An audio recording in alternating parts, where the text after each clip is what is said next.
Welcome back to Movies TV Mad and Movies TV, the Movies TV Mad Daily Live. Welcome. It's Wednesday morning. I think it's about 9:30 Cyprus time or just before. Welcome. Remember, you can follow me on Twitter at Movies TV Mad. Remember, you can also follow me on Instagram and TikTok at Movies TV Mad 555. If you're not interested in James Gunn's The Suicide Squad, you're in the wrong place today, because that's all we're going to talk about. Take a look at this. This is the latest poster he's brought out. It is brilliant. They are dying to save the world. Do you get it? Do you get it? Right. I don't need to tell you. I don't need to tell you what this means, right? Some beautiful artwork there, and they've done some great things in the DC Comics as well with this movie. So they did something very, very interesting yesterday, which was, instead of releasing the trailer straight out, they started putting it on ads, and it turned up on random videos. This was really difficult for me because I couldn't find it at first. And then someone kindly put it on Twitter for me. I thank you. I think it's Marcus Walker. Take a bow, Marcus Walker. I've just given you a shout out. And eventually we got the proper trailer. It was a great trailer. I enjoyed it. But then I woke up this morning and this happened. If we can just get there.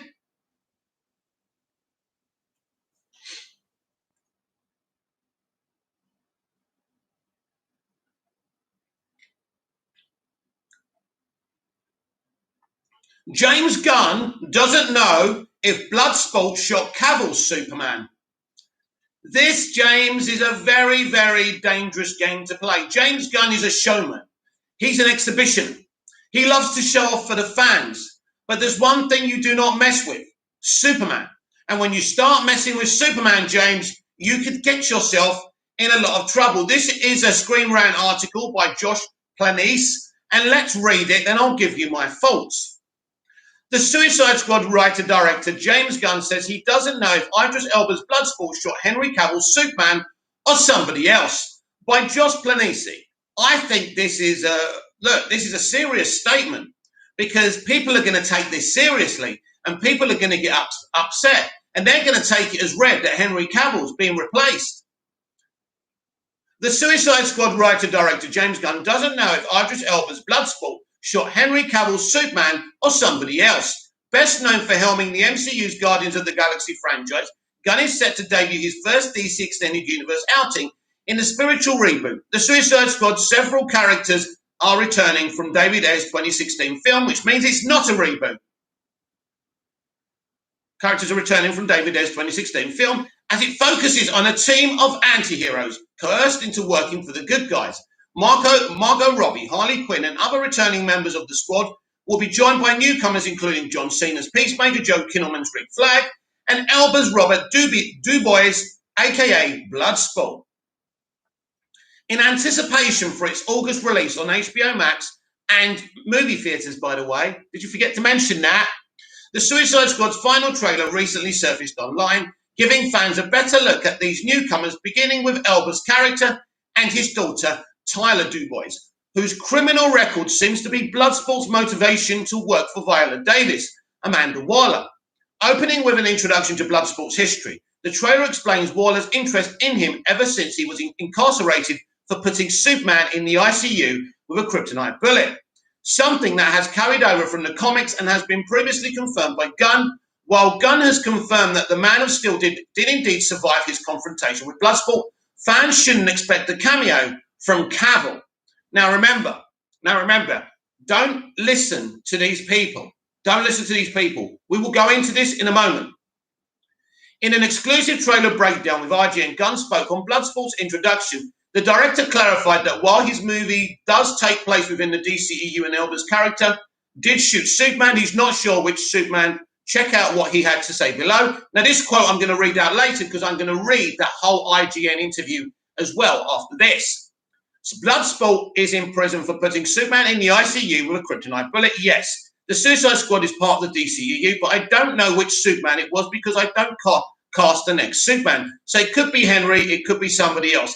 It's whoever people decide upon other than me. Now, this would sound like Henry isn't in this movie, but we know what filmmakers and studios are like, so we've got to be careful here.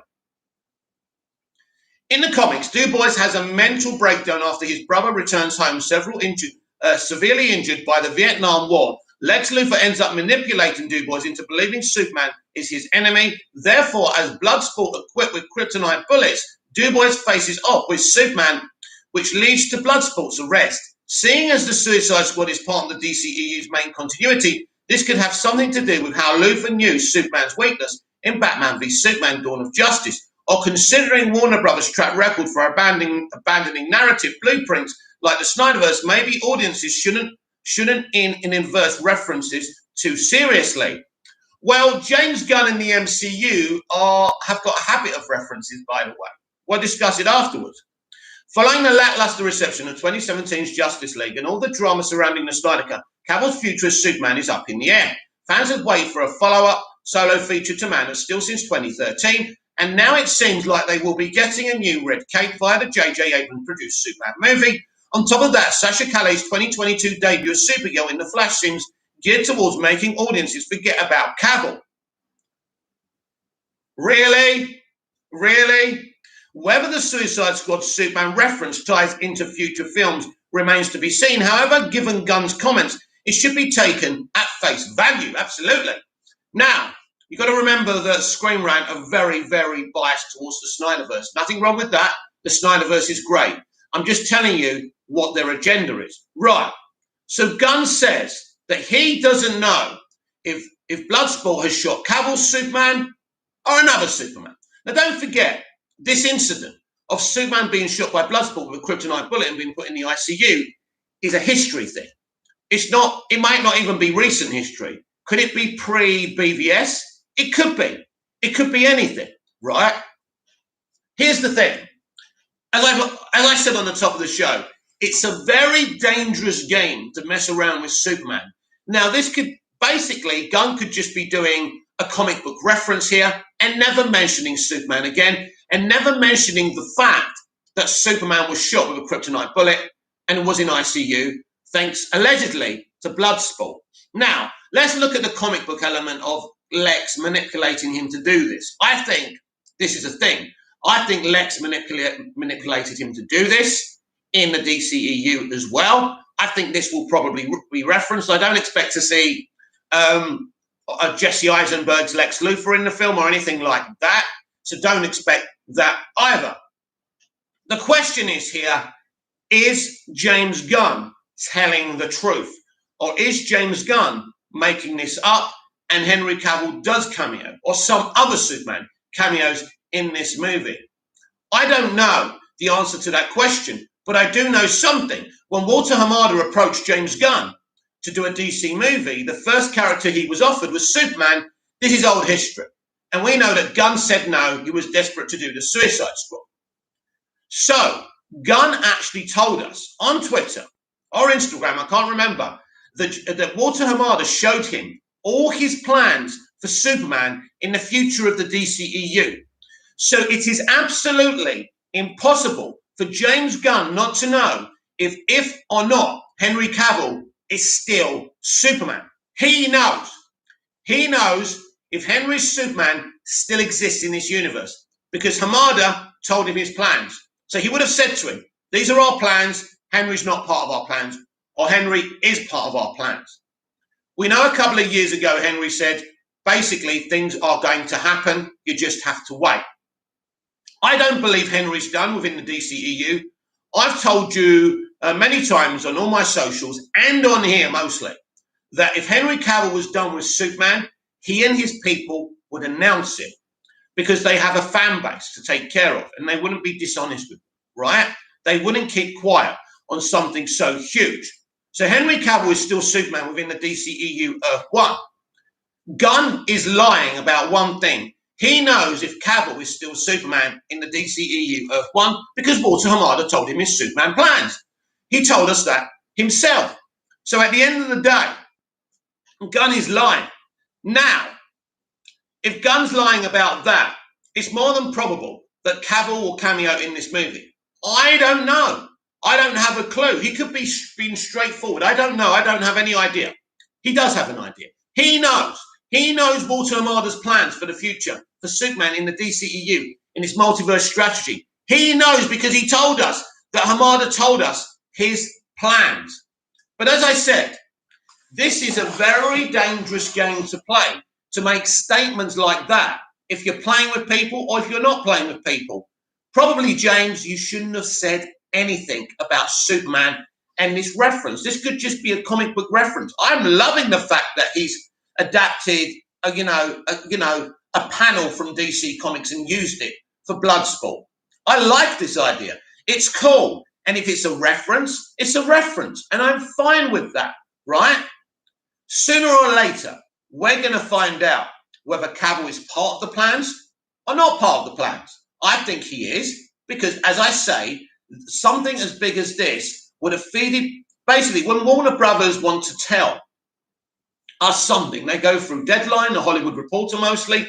That's what happens. Variety is their kind of microphone, as we know from the Ann Sarnoff hit piece. If he wasn't Superman anymore, there will be an article from the Hollywood Reporter. All we've ever had from the Hollywood Reporter about Henry and Superman about 2 years ago is that they were resting Superman back then. Clearly, with a Superman film in development produced by J.J. Abrams and written by Ta-Nehisi Coates, Superman is no longer being rested. But that Superman is not part of Earth 1. He's part of another Earth. Whether or not he comes through his Earth and is the Superman on this Earth, I have no idea. But Bloodsport shooting Superman with a kryptonite bullet and putting him in ICU is past tense. So no one's seeped through the timeline yet. No way. This is Henry Cavill's Superman that's been shot. But as I say, statements like this, teases like this, wind-ups like this are not good for you, James. You're a very popular figure. I like you as a creative because you're, as I've said, you are a showman. You want to entertain people. You love the adulation. You love the attention. You love people around you. I love you, dude. But you've got to be very, very careful when you're messing around with Superman. I think the final cut of James Gunn's The Suicide Squad is going to be a great movie. But probably, as you can see from the reaction, now listen, I don't care about the kind of hardcore Snyderverse fans that are saying, oh my God, in a coma, being shot by a kryptonite bullet. They got rid of Snyder for this shit. I don't care about comments like that. The Snyderverse fans losing their shit about James Gunn shooting Superman don't care. Don't care about that. I do care about the hardcore comic book fans and the broader audience who we need to make the DCEU the success I hunger for it to be. So as I say, these are very, very dangerous statements because A, James Gunn knows full well if Cavill is still Superman. Cavill is still Superman. It's Cavill Bloodsport shot, right? Because, it's not like Bloodsport shot him in the future. He shot him in the past. So as I say, I think that Luthor manipulated Bloodsport into doing this or somebody else. In fact, it could be someone who's in the film, right? Played by a former Doctor Who, Mr. Peter Capaldi, maybe the Thinker, who could be or might not be the villain of this film. But yeah, so don't worry. Henry Cavill's still Superman. Don't listen to James. He's playing with you, right? He's lying. He knows all the plans. He knows if Henry's Superman or not. Henry's still Superman in Earth 1. He knows the plans. I don't know if Henry will show up in the Suicide Squad. Probably unlikely, but who knows? But I do know that Henry is still Superman. But what I'm saying is, from the beginning, shouting out that he had this moment in the film about Superman being shot by Bloodsport with a kryptonite bullet and that he was put in ICU. Making that public before the film came out may have kind of seemed to James like good marketing, getting people excited. Let's reference the number one hero. Let's tell them there's a reference before they see the film. I would have kept this to myself. I wouldn't have published this because this causes confusion and panic. Anyway, we're going to be staying with the subject of the Suicide Squad all morning here on the Movies TV Mad Daily Live. And we go to James Gunn being interviewed about the recent trailer by IGN.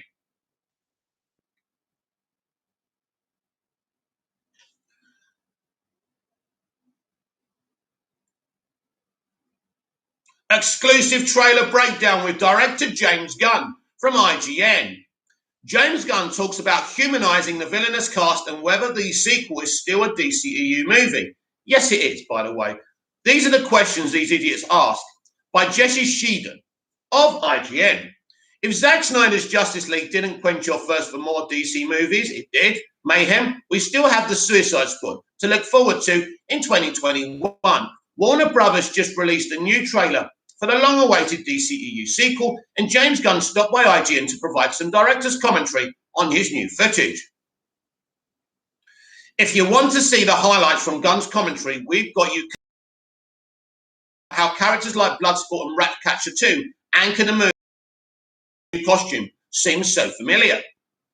The new trailer positions Idris Elba's Bloodsport as one of the main protagonists of the sequel. We learn two key details about Robert Dubois.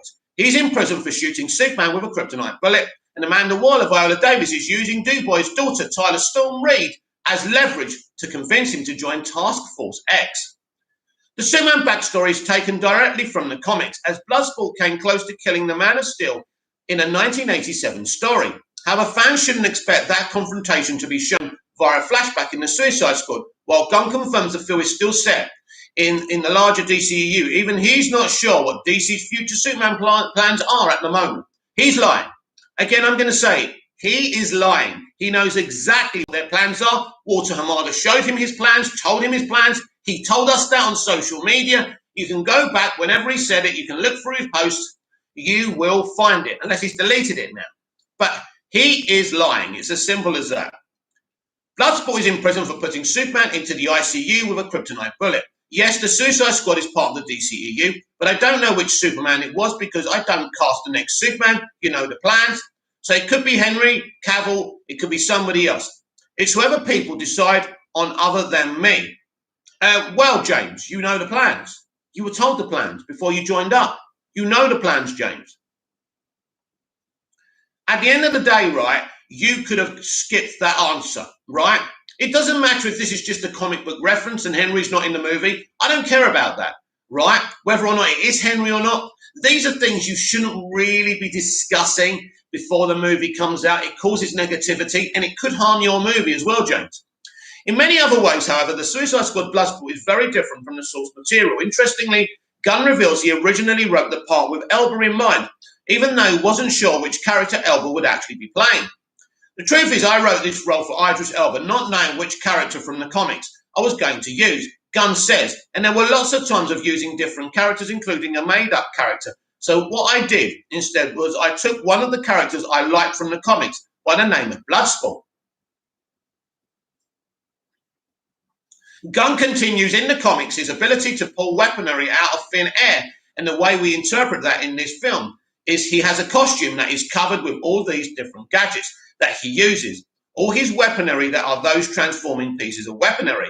And he has this sort of creepy X-Morph looking skull helmet, which I liked a lot. So I fell in love with the design, even though it looks very different from Bloodsport's comic suit, where he wears camo pants and a bandana. Harley Quinn's new costume. Margot Robbie is reprising her role as Harley Quinn, making her one of the only handful of Suicide Squad actors to return for the sequel. It remains to be seen whether the movie will delve into her history with Joker and Batman, but we do know Harley is sporting a very different look this time around. Of course, one of many things that people asked me the most about the Suicide Squad before I was hired was, what is Margot going to wear? What is Harley going to look like? Are you bringing her red and black wardrobe into the movies? And so my answer to that, yes. Harley fans may notice her new costume shares more than a passing resemblance to the Harley Quinn of the Arkham video games, particularly 2011's Batman. Arkham City, Gunn confirms those games were a huge point of inspiration for her look in this movie. The truth is, I had a huge map of different looks of Harley Quinn throughout the years in various media, and one of them I liked the best was the Arkham games look of Harley Quinn, Gunn says. Her first look in the movie is based on that. I knew I wanted to have something written on the back of her jacket, motorcycle gang style, and so that's where I came up with Live Fast, Die Clown. I love that. Although there were some other options, we also made a jacket that says Clown as fuck. And we had another jacket that says World's Best Grandpa. And it was between those three different jackets. The trailer also hints at a surprising shift in the relationship between Harley and Rick Flag, Joel Kinnaman. This is interesting. With Gunn confirming that their unlikely bond will be one of many subplots explored in the sequel. Yes, yes. Harley likes most of the Suicide Squad numbers, but sort of hates Rick Flag. Let's say that again. Harley likes most of the Suicide Squad numbers, but sort of hates Rick Flag because he's the opposite of what she thinks is cool. She likes weirdos, Gunn says. She comes into the situation and she thinks Weasel is great because he's just this oddball character. And she thinks of Rick Flag as this uptight military man. This is not something that's a central focus of the film, but it's something that's there in the peripheral stuff. And so their relationship is something important. And there's a move throughout that movie of how they relate to each other and how they think of each other, and specifically how Harley thinks of Rick. You're gonna enjoy it. You're really gonna enjoy that element of the film, and it actually makes me quite emotional reading about it. Creating sympathetic DC villains. Prior to hopping over to the DCEU, Gunn made a name for himself in the MCU directing the Guardians of the Galaxy movies, where he helped make formerly obscure characters like Star-Lord, Gamora, and Groot into household names. There are obvious comparisons to be drawn between these two comic book movie franchises, and Gunn makes it clear. The Suicide Squad is all about finding the humanity within these misfit little-known villains. That goes for the film's main nemesis, Starro, as much as anyone else. I knew early on that I wanted to have Starro be one of the primary antagonists for this movie. Gunn says he's a character who I love from DC Comics. He's a giant walking, thinking, cerulean blue starfish. He's both utterly ridiculous and terrifying to me. And he's been terrifying since I was a very young person. But I also think he goes along with what's happening in the rest of the movie. This isn't a movie about good guys and bad guys. It's a movie about shades of grey. By the way, my opinion is that we've all got shades of grey. And a lot of people on the internet need to learn that. Gunn also teases the idea of Suicide Squad exploring the ethical quandaries behind Task Force X. It's one thing to send convicted felons on life or death missions for a chance of reduced sentences. But what about characters like Weasel, Sean Gunn, and King Shark, voiced by Sylvester Stallone, who don't exactly have full human intelligence? Imagine if they took a German Shepherd and they threw them onto the ship and said, okay, now go fight in this war. And we're just going to throw you into the water, Gunn said. Unlike Rocky or even Groot or other CGI characters I've dealt with, Weasel is barely more than an animal at that, and he has no clue what is happening around him. But you confirmed in your trailer, James, that he's killed 26 children. So I don't really give a shit about the moral quandary about sending him on this mission. But I understand what you're trying to do in the writing, and I respect that. King Shark is a little bit smarter than Weasel, but that's not really saying much, Gunn adds. He's just a giant fish who likes eating beans and doesn't think of anything more than that, other than hoping that perhaps people will think he's smart and wanting to belong a little bit. The importance of Ratcatcher 2. The trailer also hints at a bond between Bloodsport and Ratcatcher 2, Daniela Melchior. In fact, Gunn tells IGN that Ratcatcher is among the most important characters in the sequel, going so far as to describe her as the heart of the film. Much of her arc stems from the legacy of Ratcatcher name and the fact that Ratcatcher 2 isn't a stone-cold killer like most of her teammates. She is an innocent compared to the rest of them, Gunn says. She's taken up the mantle of her father, the original Ratcatcher. She controls rats like her father did, but she's also in prison for robbing a bank. She isn't the murderer. She has never been a murderer, and almost all the rest of the Suicide Squad members are murderers for one reason or another. As for her relationship with Bloodsport, Gunn hints that Ratcatcher becomes a sort of surrogate daughter to the boy. Wow, I'm getting emotional now. The boy is, even as he's risking his life to help his real daughter out of a legal jam. I think what she brings out is this relationship between her and Bloodsport, which is very much father-daughter relationship. Bloodsport has only agreed to go on this mission because of Amanda Waller threatening his daughter, and he does not have a good relationship with his daughter, and through Ratcatcher 2, he starts to maybe soften a bit. And I think through the movie, we learn both of them have a very specific and special journey that works intimately off of each other. The Suicide Squad opens in theatres, and on HBO Max on August the 6th. So it's very, very interesting. As you can see, James Gunn is the master of the hype. As I say, he's a showman. He doesn't need anyone to market these films. Like Zack Snyder and the Snyder Cut, he didn't need Warner Brothers to market that film. He literally knew what he was doing. This guy is the same. They have one thing in common. They talk far too much. And him revealing about the Superman comic book panels, about Superman being shot and releasing that was a mistake as far as I'm concerned. It's not a big mistake. It's not a game changer for me when it shouldn't be a game changer for anyone else. But when you're dealing with Superman, the number one hero in DC Comics and in fiction, you've got to be very, very careful. That's all I'm saying. So we continue.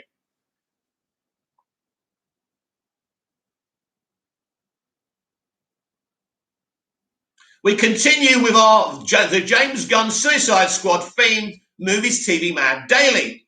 So let's drink some water. Let's chill out. Let's drink some water.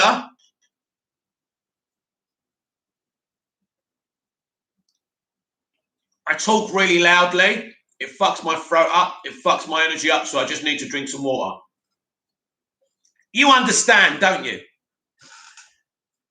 And if you don't, tough. Right. How Polka Dot Man's powers really work in the Suicide Squad. The Suicide Squad is bringing some of DC's most obscure villains to live action, including Polka Dot Man, whose powers are baffling to say the least, by Rick Stevenson of Screen Rant.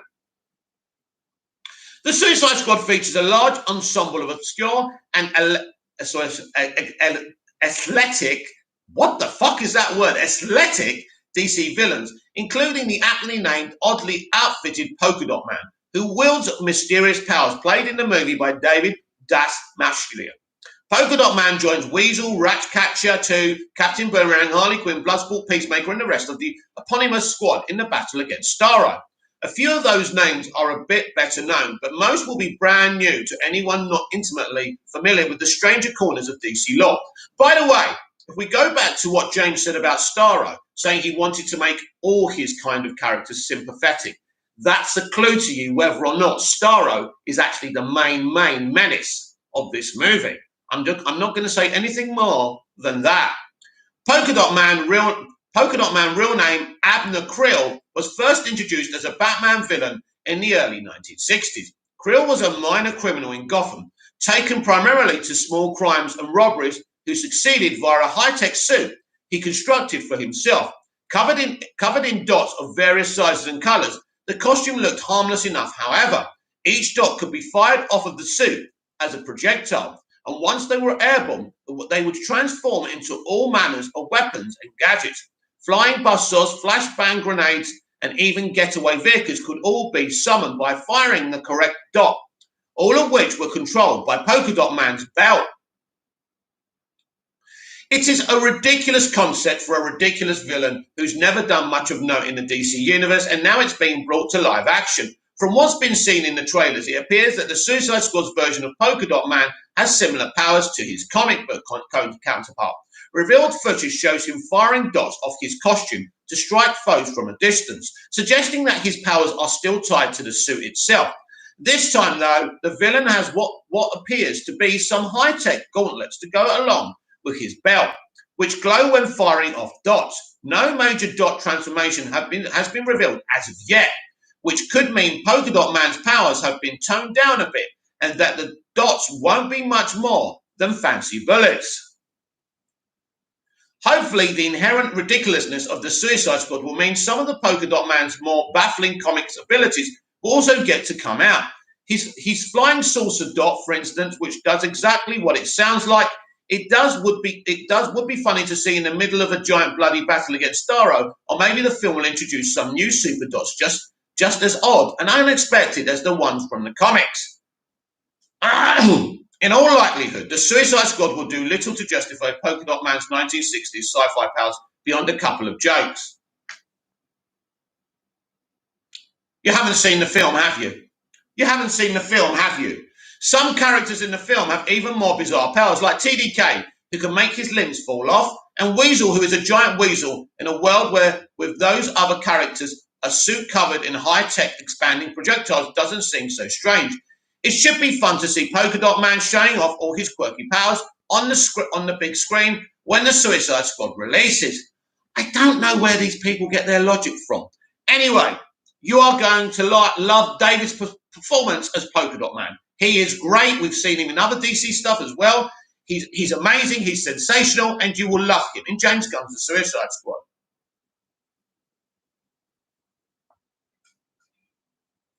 The DCEU still can't stop referencing Jared Leto's Joker by James Hunt of Screen Rant. The Suicide Squad new trailer has a reference to Jared Leto's Joker, showing that the DCEU and Harley Quinn still haven't fully let him go. The DCEU still can't stop referencing Jared Leto's Joker. The Suicide Squad included a nod to his take on the clown prince of crime via Harley Quinn. Leto was cast as the Joker in Suicide Squad all the way back in 2014. At the time, as part of the burgeoning DC Extended Universe, then it seemed likely it would lead to more appearances. Even despite a controversial first look for myriad reasons, though, that never quite worked out. Joker's role in Suicide Squad was significantly altered and reduced by the studio, and the negative reception effectively meant the end of his time as the character, apart from in Zack Snyder's Justice League. Thank you for that, Zack. The casting of Joaquin Phoenix for the Joker was seemingly the final nail in the coffin for Leto's iteration, especially when it made over $1 billion at the box office. But with that existing in its own universe, then there's still room for the DCEU's Joker. In some ways, at least, Leto may not officially have much of a future as the Joker as it stands, but that hasn't stopped various DC movies from referencing or bringing the character back. This first happened in Birds of Prey, the emancipation of one Harley Quinn, which built off Harley and Mr. J's relationship and breakup as Joker, appeared in flashbacks played by Johnny Goff. Then Zack Snyder's Justice League added Leto's Joker into its nightmare sequence, one of the parts of the movie added after its official release announcement. Now the Suicide Squad's trailer features a nod towards the character, as Harley wears a jacket that says, "Live fast, die clown," as James Gunn has already referenced. It's an interesting choice, especially given Leto's Joker isn't returning for the Suicide Squad. And in general, the movie and Harley seem to be moving on. Of course, Mr. J was a huge part of Harley's life, and so it isn't really forgotten, which perhaps makes this a rather fitting nod to the character. It shows that Harley does still remember and even think of him, not in a positive way, but in a way that cements how little she'd now care if he were to die. Well, Harley's like a child. She may think she wants Joker dead, but she doesn't. She still loves him. This pairs well with her new tattoo in the Suicide Squad, which now reads property of no one. Having previously been property of the Joker, it keeps with her character too, with her attire previously sporting other messages such as Daddy's Little Monster, though which lends this seems like a real and humorous upgrade. The Suicide Squad's place in the DCEU continuity is deliberately vague. It's not a true sequel. Yes, it is. It is a true sequel, simple as that. But it isn't a full reboot either. You're just confusing people. Shut up. And this is a subtle way of highlighting Harley's backstory and not completely eradicating what came before with Joker. But if they're not eradicating it, basically it's a sequel to the first Suicide Squad. Deal with it. Bobcat, hey Mickey. Bobcat, good morning, my friend. You've missed a lot of Suicide Squad stuff, and you can go back and watch it. Bobcat, James messing with Superman won't cost him. It isn't a Superman movie. It isn't an Easter egg. Plain. Right. You haven't seen any of the movie, right? So you don't know that, right? And him saying that, he shouldn't have even said anything. Basically, Bobcat, I know you're utterly biased, and that's okay. The Suicide Squad is your world, and Superman is my God and my world. So I'm quite defensive about Superman. Like you hate Snyder for killing off Harley, right? This is my opinion as well. So, yeah, you can say that's my opinion, Mick, but you try and make it sound like a universal opinion, and it's not a universal opinion. Basically, he's teasing people. He's marketing the film on Superman being referenced, which I think he shouldn't have done, and he should have left it as a surprise. And him coming out and saying this when he knows full well Hamada's plans for Superman, he knows if Henry is or isn't Superman anymore because Hamada told him. Gunn, James told us this on social media, Bobcat. Of course, the bigger question is whether this will lead to anything more for Leto. Although the character wasn't well received at the time, his Joker has gained some sympathy because of how much it was revealed was cut from Ayer's Suicide Squad. Similarly, Joker's appearance in the Snyder Cut, while very different to his first outing, won plenty of praise from the movie's fans and did set up more to come should the Snyderverse ever be restored, though that also remains unlikely as it stands. Still, it's a position whereby Leto's Joker is gone, but definitely not forgotten in the DCEU. suggesting the door does remain open for a return somewhat down the line, even if the Suicide Squad means it feels like his and Harley Quinn's story really is over.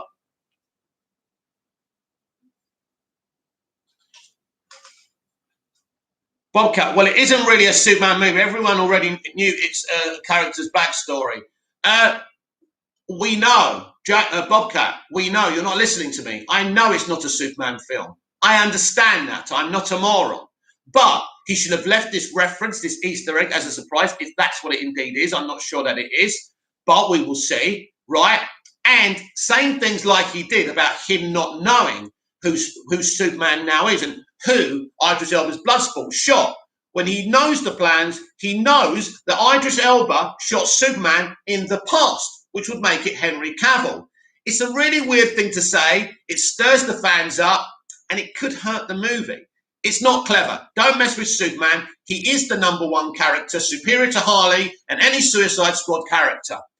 Bobcat, he couldn't erase Superman, and he wants to use the character's powers. So, right. He can't erase Superman, no. No one's ever going to erase Superman. They'll erase Harley Quinn before they erase Superman, right? But the point being, right, you should have kept mum about this Superman stuff. It's a as I say, Superman is #1. When you start to look what happened to Snyder when he messed with Superman. You know, messing with Superman and Batman isn't a clever idea. They are the #1s and #2s, far superior to other characters, no matter what you stand, right? He should have kept his gob shut about this because, as I say, all hell's breaking loose on the internet. And, you know, it would be like someone putting Harley Quinn in another movie and doing something, shooting her or something like that. And some people are upset about that. I don't care if the Snyder fans are upset about that. But he could have this could have been a surprise, an easy reference. Now, by saying this, people are saying, well, is he in the film? Probably not. But you see, you give people a false impression because he hasn't actually said he's not in the film. He said, I don't know who's playing him now, right? Interesting. Even though Walter Hamada told him all his plans for Superman in the future. Very, very interesting. Comment, James. And you are lying, James, aren't you?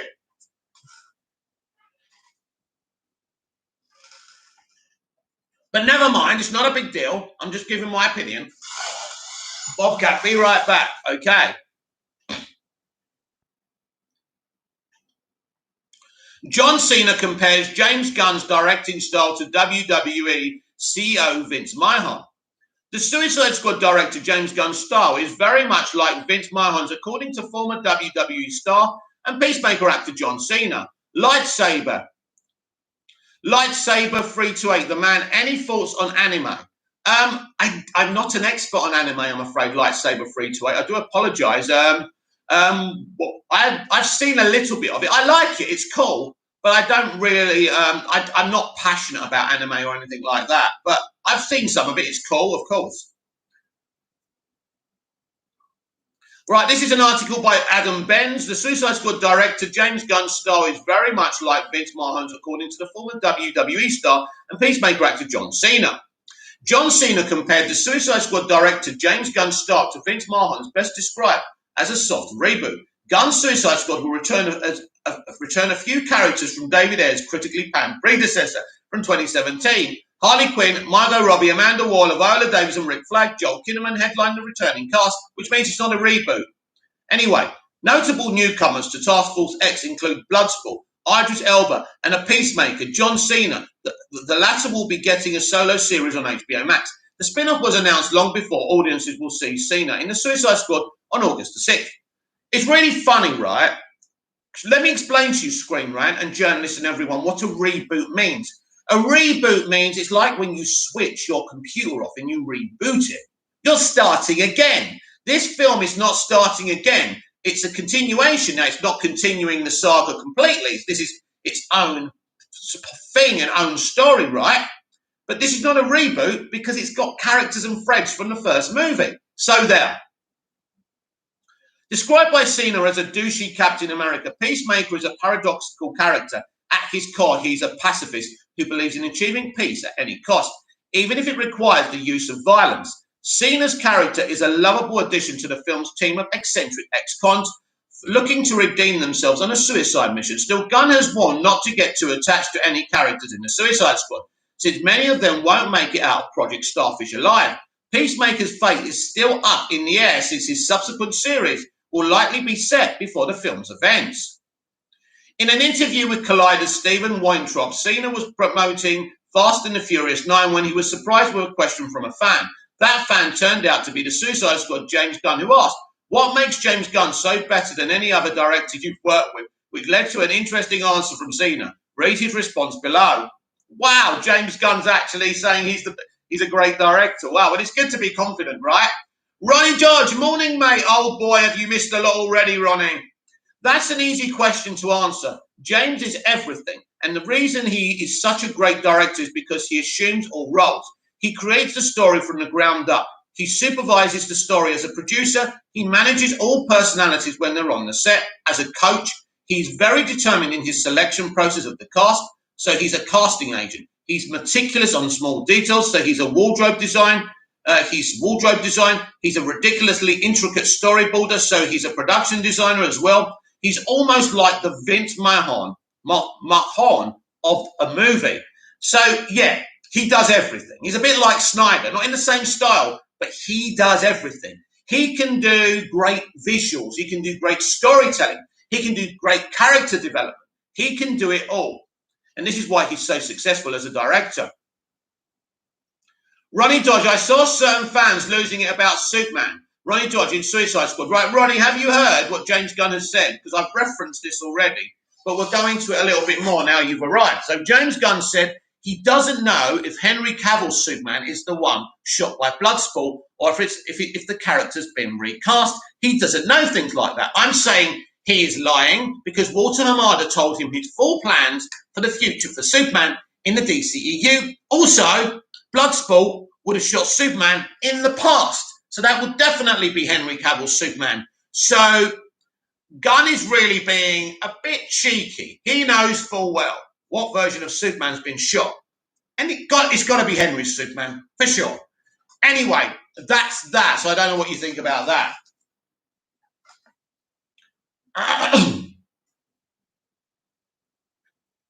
Cena gave an extremely detailed and intricate response to Gunn's slightly jokey question, but perhaps the most notable part of his response in his comparison between Gunn and McMahon. As CEO of the WWE since 2009, McMahon is famously involved in every facet of the professional wrestling company, from marketing to appearing in the ring as Mr. McMahon. Therefore, the comparison between Cena's former boss is the WWE and his most recent one of the set of the Suicide Squad seems apt.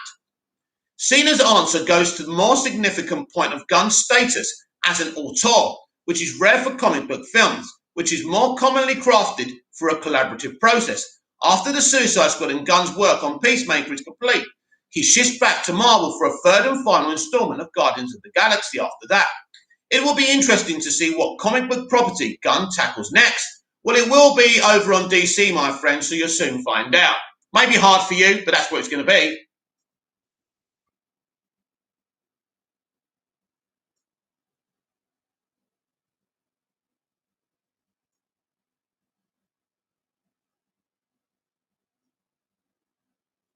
Right, that's all your articles for today. You are up to date with DC news and views and articles. So if you want to talk to me right now, what should we say, an extra 15 minutes or whatever, and we can have a little chat. If you want, seeing there's about 4 people in the chat, obviously if those people go, I'll just go on and talk a bit from my own, and then I'll sign off. But yeah, you're all up to date on the Movies TV Mag Daily Live. So please hit me with your comments and your questions. As I say, the Superman thing is interesting to me because, people are saying now, oh, it's just a comic book reference. I mean, you soon find out, won't you? And it's a great comic book reference, and I'm happy about it. I mean, don't forget, the first Suicide Squad had loads of mentions of Superman and Batman, so it's fine without having Superman in the movie. That's fine with me, right? And as I say, there's going to have to be some clarification sooner or later about this guy's future in the film. Don't I mean, if he's been shot in the DCEU Earth 1, then he's still alive, right? And he survived the shot. He's got to be out there somewhere. Or is this pre? Is this even pre, BVS? I don't know. I really don't understand. And the problem with this has never been referenced in the other DC movies either. So, and Gunn, that's one thing Gunn hasn't been specific about. He doesn't know. And by the way, there's a clever way of doing a flashback with this, actually. You don't actually have to show Henry's face or anything like that. You can have a quick kind of slow-mo of him being shot and falling to the ground, but actually not seeing who he is. So that would be pretty cool, actually. I'd be happy about that. But we can't carry on like this. We can't carry on bringing on Superman and not showing his face. The Earth 1 of the DCEU needs its Superman. Is Henry Cavill Superman or not? We do need some clarification. Someone has to clarify. I believe they would announce it if he wasn't involved anymore through some kind of media company like the Hollywood Reporter.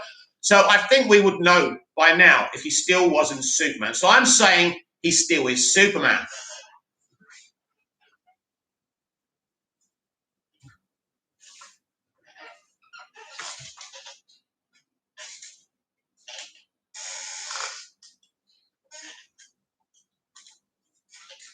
Ronnie Dodge, what a week for us as DC fans with The Flash and a new trailer for the Suicide Squad. Very exciting. We've seen a lot in the past few days. I think most people and the broader audience, diehard comic book fans, are quite happy. Supergirl's look is exactly copy and pasted, basically, from the comics. James Gunn is taking a panel out of the comics with Superman being shot. That's exciting. Where is it? I actually screenshotted it here. It's pretty cool. Gunn posted it first of all.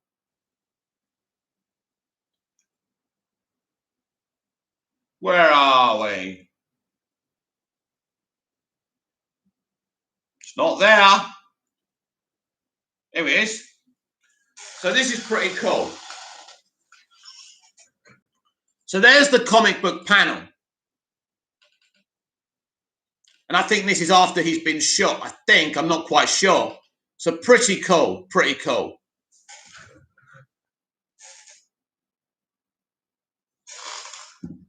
But yes, Ronnie, it's utterly exciting, and we can only hope for the best. I mean, it's not just the movies. We've seen good movies being, heckled and disliked. So it really is about the media's reaction and the audience's reactions. This is what we've got to await now with bated breath. There's one thing that I have to say. No DC film can fall short at this moment in time.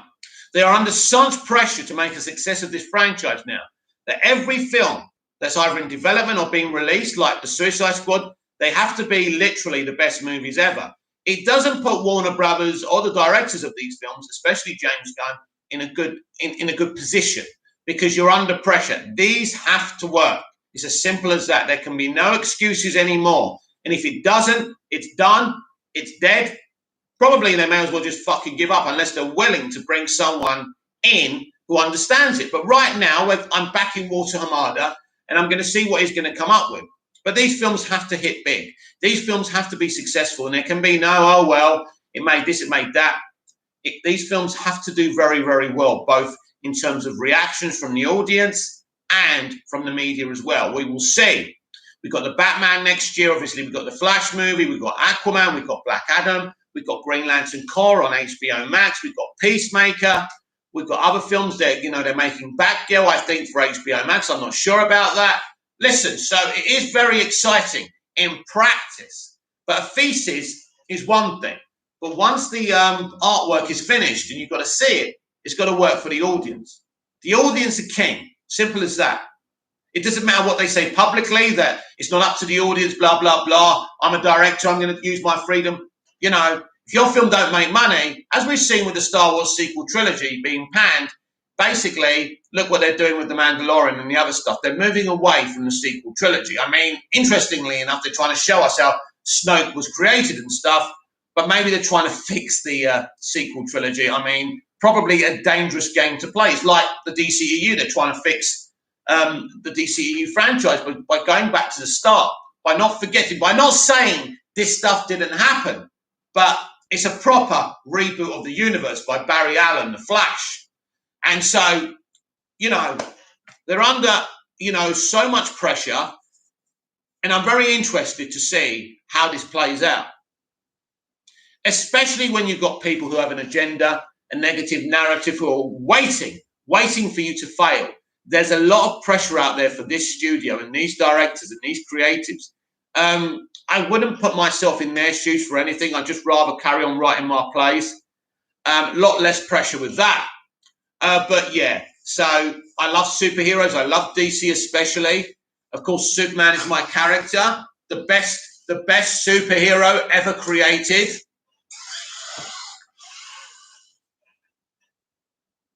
And so at the end of the day, this is where we are. It's exciting, but I use bated breath and warn people. Never think something's good until you've seen it. Never overhype anything in your mind before you've seen it. You don't know. Even I, a man who's seen 90 minutes of this Suicide Squad movie, doesn't know what the finished article is, you know? So I'm kind of cautiously optimistic, but we've got to be very, very careful here. We need this first success with the Suicide Squad. There is no question about that. You know, these are important elements.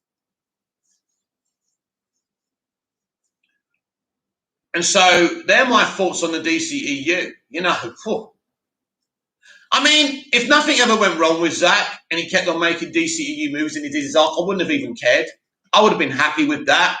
I love his films, so I was never bothered. What happened, unfortunately, and it was in the public eye, and it's there for everyone to see.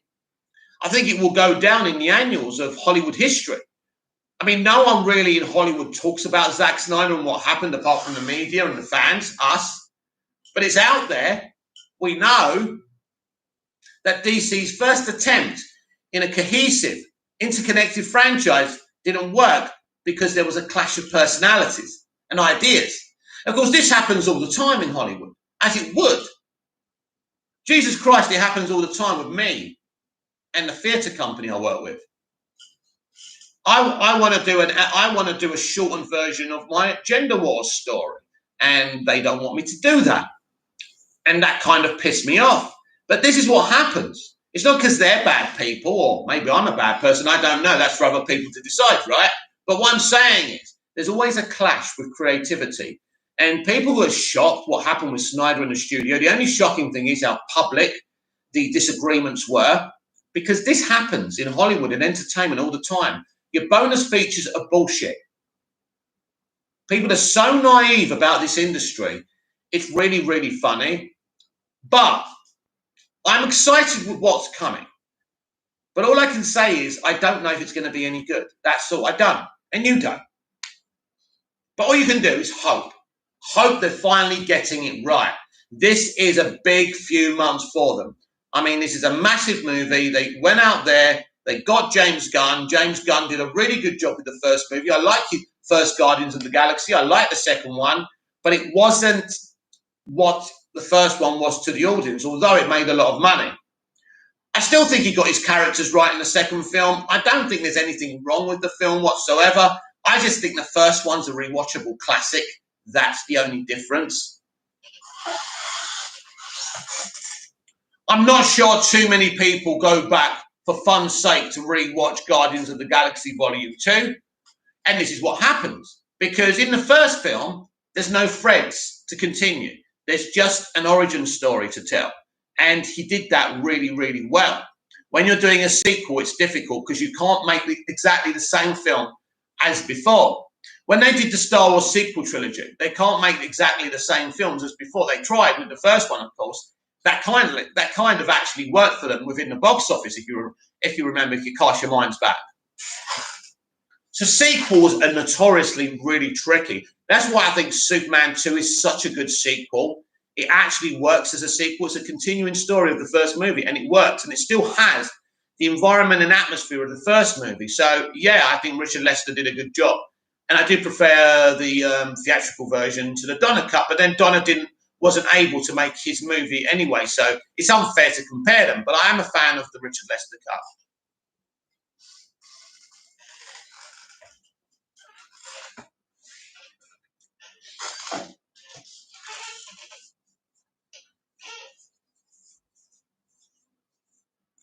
I mean, obviously, they want to tell us about Superman being referenced in the movie because they want Superman fans to know that their man is being referenced so they can go and see the movie. But I think it's somewhat naive after what's happened to Henry Cavill and how he's been treated to think that you can come out and say, well, I don't know if it's Henry or someone else. Breezy, I don't really care, I've just put this in and that's it, But it matters to us, James. It matters to us. Superman, if you're a Superman fan like me, it matters to us that you've just unleashed a bomb, right? Basically, you've just unleashed a bomb. And you said, right, okay, you don't know what they're doing with Superman. Now, if you're playing with us and Henry's still Superman, which I think is the case, I'm fine with it if you're just doing a joke. It's fine. But really, that's not information that he should be talking about. But he does know, let's be sure here, he does know Hamada's plans. He does know if Cavill is still Superman. That's one thing that's sure. This kind of gives me hope because he knows Cavill's still involved, but he's saying he doesn't know if Cavill's still involved. That says a lot. Of course, wouldn't it be shocking if we do see a flashback to this shooting of Superman with kryptonite and Superman being in an ICU with a different Superman actor? Wow, wouldn't that be a shocker? Could it happen? But of course, anything's possible.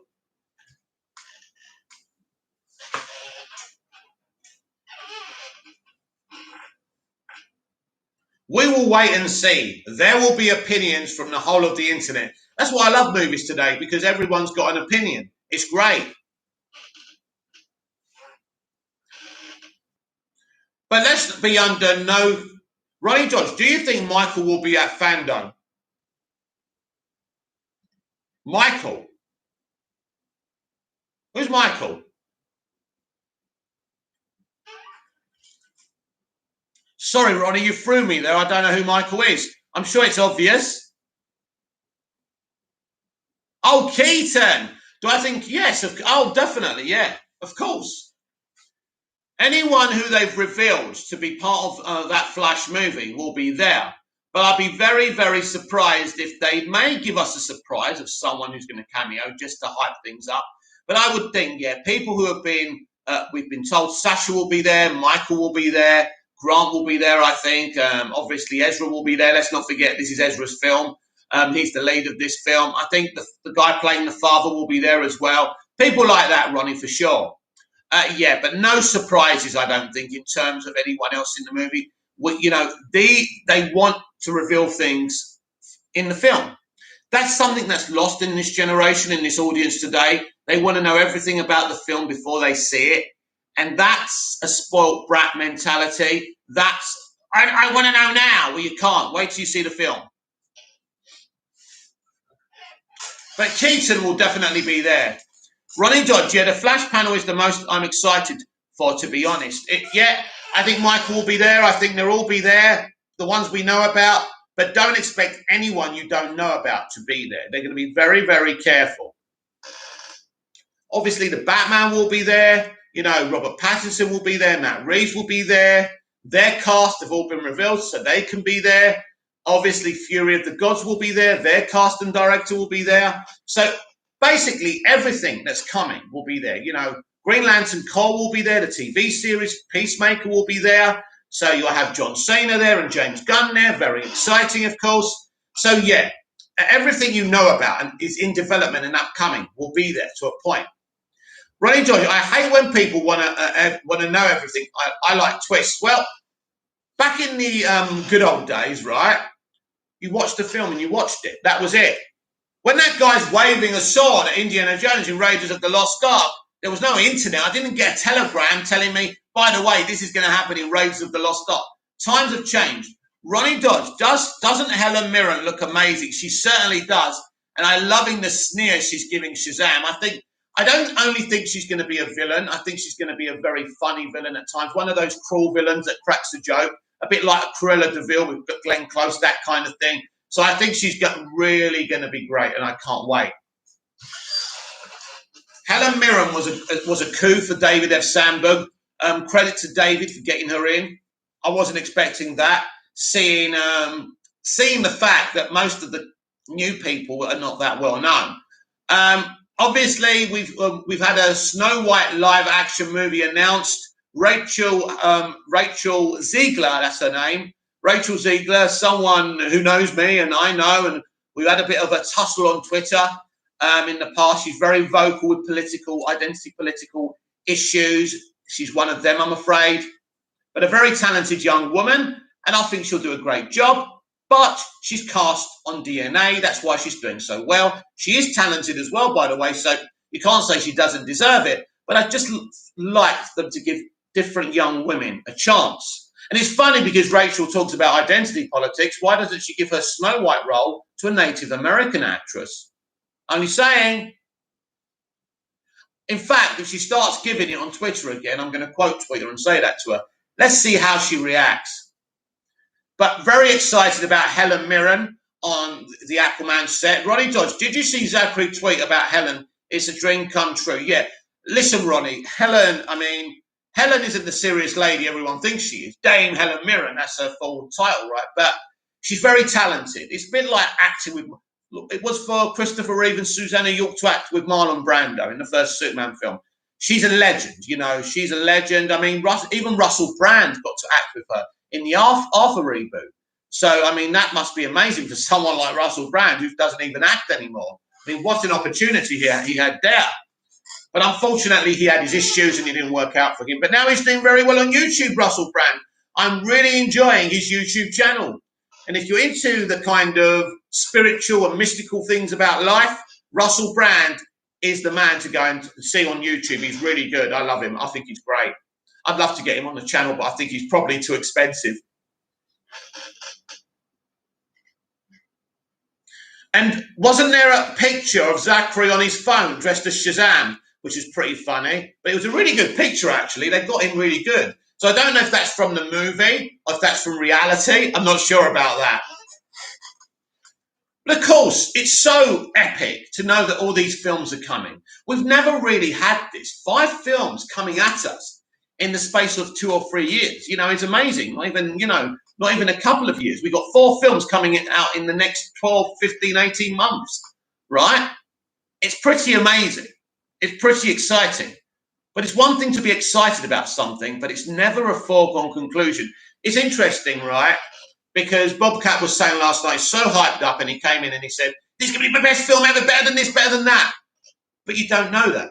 That's the problem. You don't know that. I had a similar experience with Superman Returns. I overhyped the film because I'm a big Superman fan, of course. I thought that film was going to be the best thing ever. Now, I saw it and I enjoyed it, but I was underwhelmed by it because it wasn't the amazing film I built up in my head. That's not Bryan Singer's fault. That's not Brandon Routh's fault, Kate Bosworth's, or anyone. It was a really good film. It was a great attempt at a Superman movie for the time, continuing the Donnerverse. I liked it because I overbuilt it up. I didn't enjoy it. I ruined it for myself. Ronnie Dodge, I think that The Flash is going to be nuts in an amazing way. Well, everyone who's spoken about it, Ronnie, as I say, even Ray Fisher has said he likes the script. The movie sounds spectacular. Even Ray likes the film. It's interesting he's being nice about that film and not being negative like the other fans are being. I suspect Ray may be in this movie. I didn't think so a couple of weeks ago, as obviously you've got the receipts. I can't deny I said he wasn't going to be in the movie because it didn't look like it. But now I'm saying there's a chance that you may see Ray Fisher as Cyborg. But you know what? He's a great fucking cyborg. So why not? Because I take personal and character things out of things. I don't say I don't want to see this actor because they blocked me. I still enjoy watching actors who have blocked me. Although Noel Clarke blocked me, so it was really funny when he was cancelled. I mean, I shouldn't say that, but what he did was despicable anyway. So I think I can take a right pleasure out of him being found out. A few days before, he was making a woke speech. That's what happens. But yes, look, Ronnie, I understand your feelings about The Flash.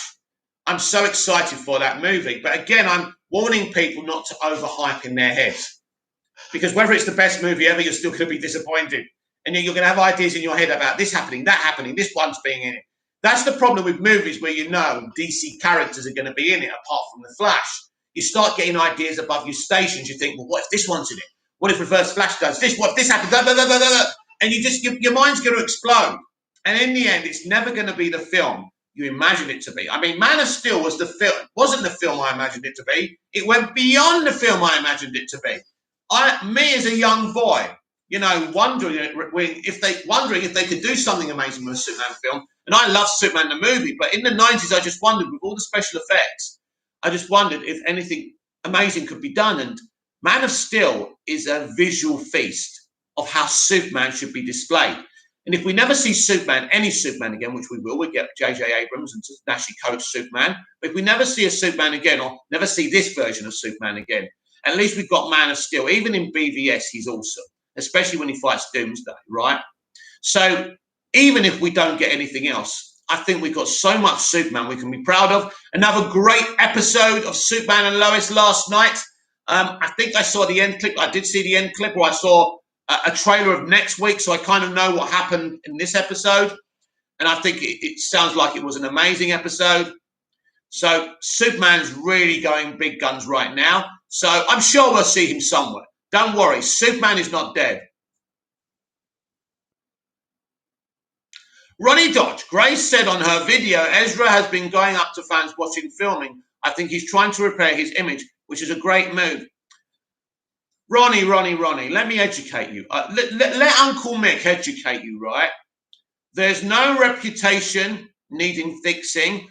Ezra Miller was asked by a fan to pretend to throttle him for an April Fool's joke. Ezra Miller did that. He never hurt anyone. He never attacked anyone. And the only people who said he attacked this young woman were people from the fandom Menace. This was not true. There is no reputation to be fixed. Now, there may be a few people that believe that, but Ezra would go up to the fans because he's a very friendly young man. Now, if people want to try and stitch him up and set a false narrative, that's up to them. But Ezra Miller, Ronnie, never, ever did anything wrong. I know you're not saying that, but I'm just saying to you, there's not much of a reputation to fix. Mainstream Twitter don't go on about that. Mainstream Twitter don't go on about Amber Heard. They're kind of excited to see her again. Right. She may be the most evil, horrible vixen in the world. Actually, that kind of excites me in my trousers. But I don't care. I don't care about Johnny Depp. I don't. I did a video about it yesterday because I'm interested in the case in terms of Hollywood history. I'm fascinated as an entertainment guru. But, you know, I don't care about Johnny Depp. I don't care what's been done to him. I say good luck, Amber. You know, you married a beautiful, young, ambitious woman. What did you think? She was marrying you because you're Johnny Depp? Wake up. Wake up. Ronnie George, yeah, I know he didn't attack her, but you know what SJWs are like? Well, it doesn't really matter. He's got his job. No one's going to sack him. He's very well fancied in Warner Brothers, I'll tell you that. So he's never going anywhere. And so I was never worried about that. I saw the situation. It was obvious. I've seen the video. It wasn't real. The woman, while he's pretend throttling her, is fucking smiling. But anyone who went on those Fandom Menace videos about Ezra is a mug. I'm sorry, Ronnie, or anyone in the chat if you did, but you're a mug. This channel will never do shit like that. This channel is about intellectual conversations about our geek and our nerd, about our DC, and expanding the chat to other TV shows and movies if you want to. DC will always be my priority. Why this channel isn't called a DC channel? Because I want to be able to talk about other forms of entertainment sometimes. The reason I don't call it the Daily Show, the DCEU Daily anymore, is because if there's things to talk about from other stuff, I can talk about them without people saying, but that's not about DC. So now DC is my front and center and always will be, but I'll always trickle down with other pieces of entertainment talking points as well. Ronnie Dodd, yep, agreed. Thank you, Ronnie. You can stay. What's the time? It's 10:31 a.m. here in Cyprus, so it's about 8:30 in the morning in the UK. Well done, Ronnie Dodge, for waking up for this.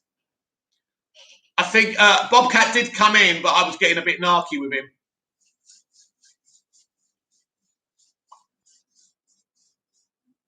You see, the problem is there's some people in life who can only see what they care about and what they want. But let's be clear, even though I love Superman, even though Bobcat loves the Suicide Squad and Harley, they're not just making films for two people. There's loads of characters to be referenced. The Suicide Squad isn't the only thing that matters.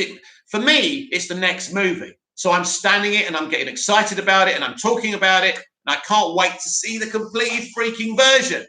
And I'm sure it's going to be awesome, right? But my point is, I love DC as a whole and I want it to be successful. And this kind of gaslighting of this is the best, that's the worst, I hate this director, I am not interested in that. I'm here for the entirety of DC. Even though Superman is my most favourite character, I'm kind of lucky. I've had Christopher Reeve in Superman 1, 2, I even love him in 3, and he's even okay in Superman 4. I know some people have different opinions. I have, after Christopher Reeve, I have Tom Welling in Smallville. Again, I'm utterly lucky. Then I got to see Henry Cavill in Man of Steel, BVS, and Zack Snyder's Justice League, where he's great. I'm lucky again. And now I've got Tyler Hoechlin. So if I never see another Superman, this version, a Kal-El version or a Clark Kent version of Superman in live action again, that's okay. Because I've got so many superior versions and I'm comfortable with that. But I want the entirety of DC fans and this franchise to be successful and to feel happy rather than this negativity. So I love Zack's universe, but I understand why some people don't. So I'm on a balance about it. And I also, even though I'm a fan of Zack's work, I don't like how some of his fans conduct themselves. And that's just my opinion. But I'm a fan of Zack's. But if you ever criticize Zack, I will be balanced. I won't have a go at you. Obviously, if you go for Superman, I'm going to be defensive and I'm going to explain to you. You know, if you come at Superman, I'll tell you why I think you're wrong. Kurt, Manchester United fan, Australia. Yo, brother. Did you stay awake for that horrible England game? It was boring, wasn't it? The mighty England. Apparently, they invented football. You wouldn't think it, would you? Gareth Southgate certainly didn't invent football. Kurt, Manchester United fan, Australia. Yeah. It's a boring game, I fell asleep. No, I tell you what I tried to do. I switched it off. I put Batman, The Long Halloween Part 1 on. I watched about nearly 30 minutes of it, but I was feeling so tired I had to switch it off. So I'm going to have to watch it all over again. But what I saw of The Long Halloween, really, really good. Exactly like the comics, mostly. I thought Catwoman's amazing. Jensen Ackles is sensational. It's got a really good cast, and I can't wait to see the film properly. So I tried to watch it last night.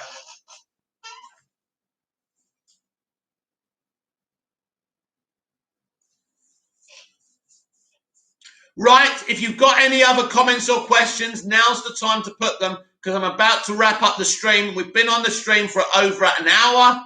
It's been great.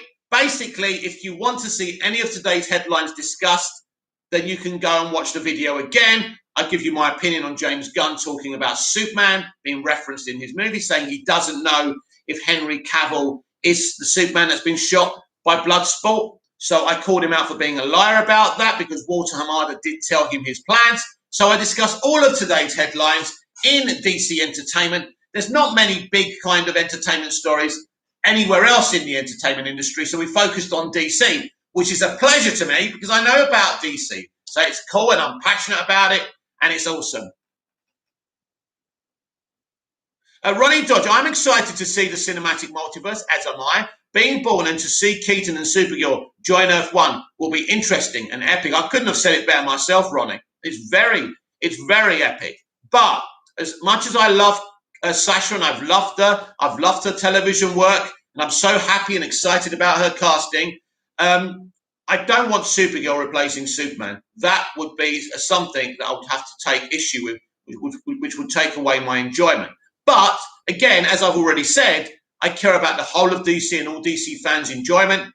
So I might take it on the chin eventually, but I'll certainly be frustrated about it. But it is exciting, Ronnie.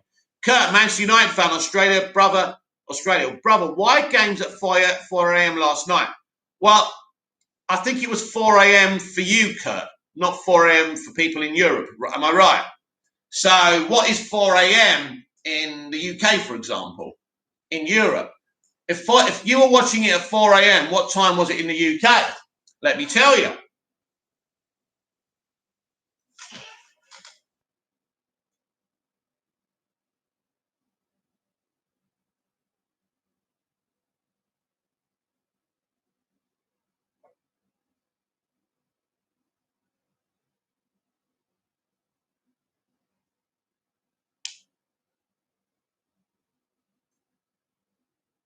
So it was 7 p.m. Tuesday, United Kingdom, I think.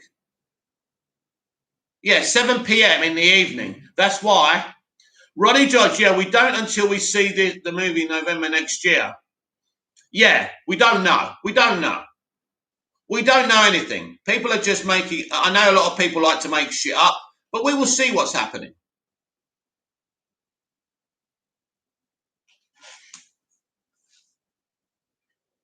We will find out. It's going to be, look, it's a very intriguing, look, the DCEU from the very beginning is an intriguing moment in Hollywood history. I'm fascinated by it. The public spat between the studio and Snyder, what's going on now, their strategy, bringing in James Gunn. It's all utterly really exciting. And I hope we have a happily ever after with it. I really do, because it's so emotionally draining, isn't it? Ronnie Dodge, I do think people will lose it when we see Keaton in the trailer. If we see Keaton, well, there's actually no reason not to show Keaton in the trailer because he's been announced now. Yeah, it's going to be amazing. If they show him in the costume, it'll be fucking nuts. Especially if Barry says, "Who are you?" And he goes, "I'm Batman." Do you know what I mean? In the theatres, when that happens, people are going to be fucking screaming. It's going to be worse than the Beatles or Elvis Presley, right? So, yeah, I can't wait. Look, it's iconic. But I must preface this with a warning before I sign off today. Back in 2016, we were all very, very excited to see Luke Skywalker be the focus of The Last Jedi. Luke Skywalker ended up squeezing a nipple and drinking milk out of it and putting that milk in a bottle from an alien being. Most people were very disappointed, to say the least. So it's a big risk when you bring iconic characters back and iconic actors back. So I will preface this with a warning. I hope that Michael Keaton's Bruce Wayne and Batman are done justice in this film. I have no reason to think they won't be, but just remember what happened to Mark Hamill and Luke Skywalker. But I am excited. You know, Michael Keaton, for me, I mean, look, Christian Bale is my favourite Batman for Batman Begins. I think that performance in that film kind of nails him as my favourite. But there's no question, Keaton is an iconic Batman from two amazing movies. Amazing movies. He's a great Batman. He's a great actor. He's done very well for himself. And actually, if you haven't seen him in the movie Pacific Heights with Melanie Griffiths and Matthew Modine, you should. He's fucking so scary in that film. Amazing. Ronnie George, yeah, I want that line in the trailer, but Warner Brothers are not Disney. I trust them. Yeah, listen. I don't. This is my motto in life. I don't really trust anyone, Ronnie. I'm 48. I've been stabbed in the back a lot of times. As a young man, I was betrayed by people, and I learned my lesson, of course.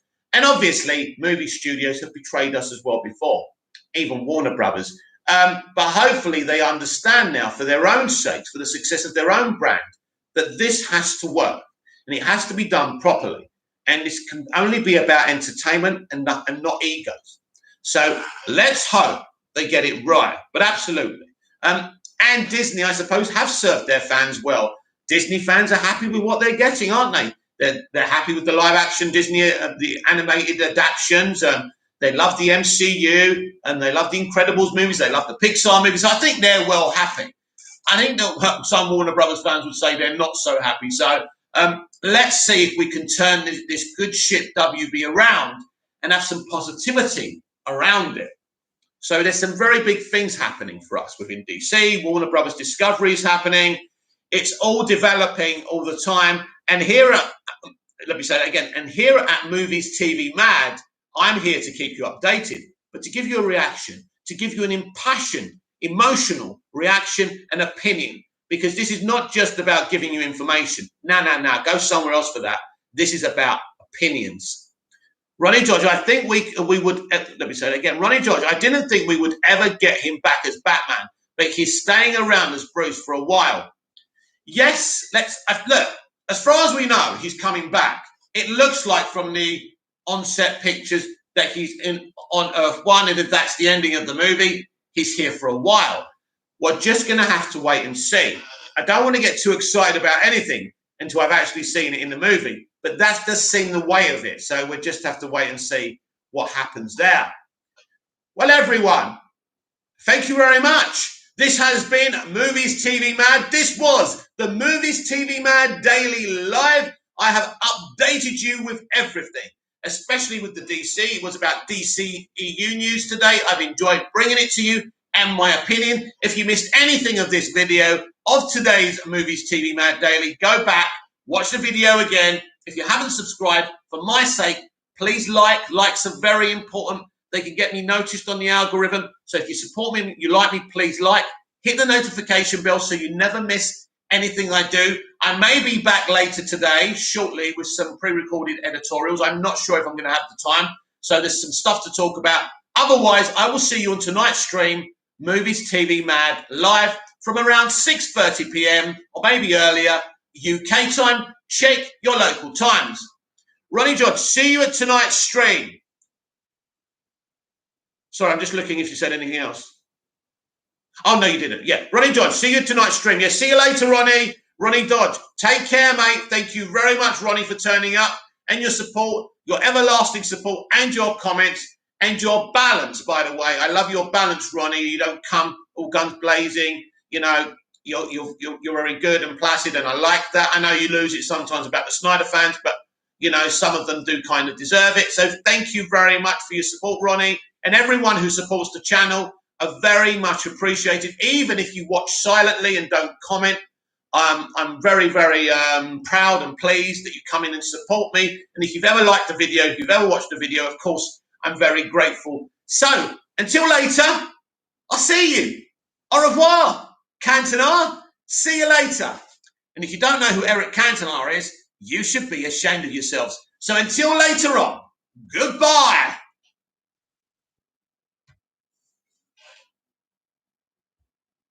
I don't know when to say goodbye, do I? See ya.